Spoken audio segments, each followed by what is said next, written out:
आप हमारे यहाँ कोई एक्सरे कराने आएगा 35 रुपये में करके भेज देंगे उसको, 35 रुपया में। मौत भी ना गरीब को ज्यादा तड़पा देती है, मतलब ऊपर वाला भी कभी कभी भेदभाव कर देता है।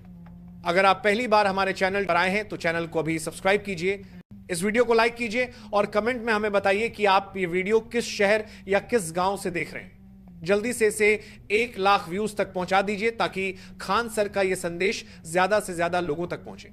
अब जरा सोचिए, एक तरफ जहां प्राइवेट अस्पतालों ने गरीब जनता की जेब काटकर मानो लूट का साम्राज्य खड़ा कर दिया है, आज हालत यह है कि बीमारी से ज्यादा डर इलाज के खर्च का होता है। वहीं पटना से शुरू हुआ खान सर का सपना अब पूरे भारत में एक ऐसी लहर पैदा करने वाला है जो शायद आने वाले समय में गरीब की किस्मत बदल दे।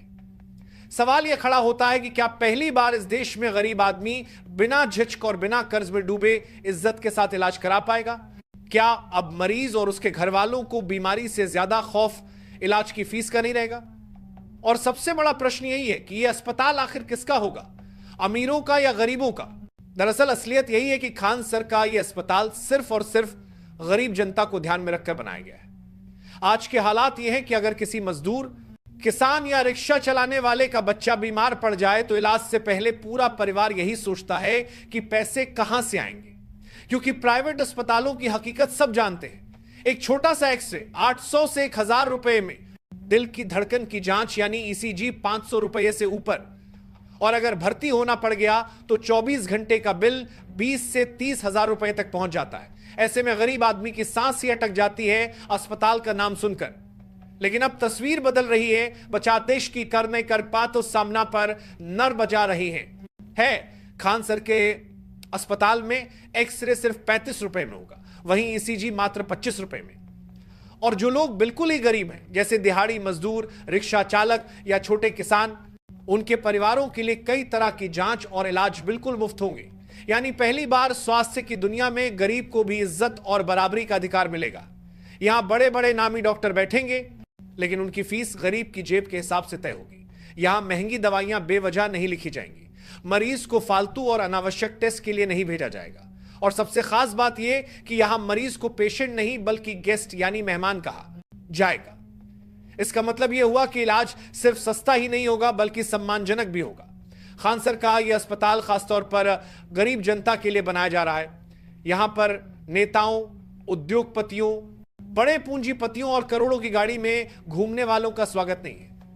खान सर ने साफ शब्दों में कहा है कि जिसके पास पैसा है वह जाए प्राइवेट अस्पताल में, और जिसके पास पैसा नहीं है उसके लिए है यह अस्पताल। सोचकर देखिए, अगर यही मॉडल पूरे भारत में फैल गया तो क्या होगा?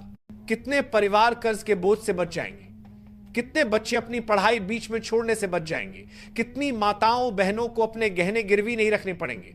यानी यह अस्पताल सिर्फ एक इमारत नहीं बल्कि गरीब की जिंदगी में नई उम्मीद का दरवाजा है। अब पहली बार गरीब भी गर्व से कह पाएगा, हां मेरे पास भी अपना अस्पताल है, जहां इलाज इंसानियत के आधार पर होगा, पैसे के हिसाब से नहीं।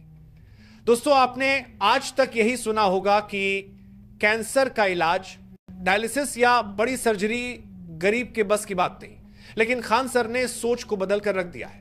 उनके अस्पताल में पहले ही डायलिसिस के लिए 5 आधुनिक मशीनें लग चुकी हैं। कैंसर के इलाज के लिए करोड़ों रुपए की नई नई मशीनें भी स्थापित की जाती है भारत में से, और राजतरीकी भारत की ज्यादा परियारका के कैंसर का 2 साल परियारका राजदे करने के लिए रही है। इसका मतलब यह है कि यह अस्पताल सिर्फ पटना तक सीमित नहीं रहेगा बल्कि आने वाले समय में पूरे भारत और शायद विदेशों तक अपनी पहचान बनाएगा। अब सवाल यह उठता है, क्या पहली बार इस देश का गरीब बिना गहना बेचकर, बिना कर्ज में डूबे अपना इलाज करा पाएगा? क्या यही से प्राइवेट अस्पतालों की लूट का अंत शुरू होगा? और क्या हमारी सरकार भी इस मॉडल को अपनाएगी ताकि हर शहर, हर गांव और हर कस्बे में गरीबों के लिए ऐसा अस्पताल बन सके? खान सर का यह प्रयास सिर्फ एक अस्पताल बनाने का नहीं बल्कि गरीब की उम्मीद, उसकी इज्जत और उसकी जिंदगी बचाने का अभियान है। यहां मरीज को पेशेंट नहीं बल्कि गेस्ट कहा जाएगा, यानी मेहमान की तरह सम्मान मिलेगा। तो अब सवाल आपसे, क्या खान सर का यह कदम पूरे देश में लागू होना चाहिए? क्या यह व्यवस्था हर गांव और हर कस्बे तक पहुंचनी चाहिए? क्योंकि याद रखिए, जब गरीब स्वस्थ होगा तभी यह देश सचमुच मजबूत बनेगा।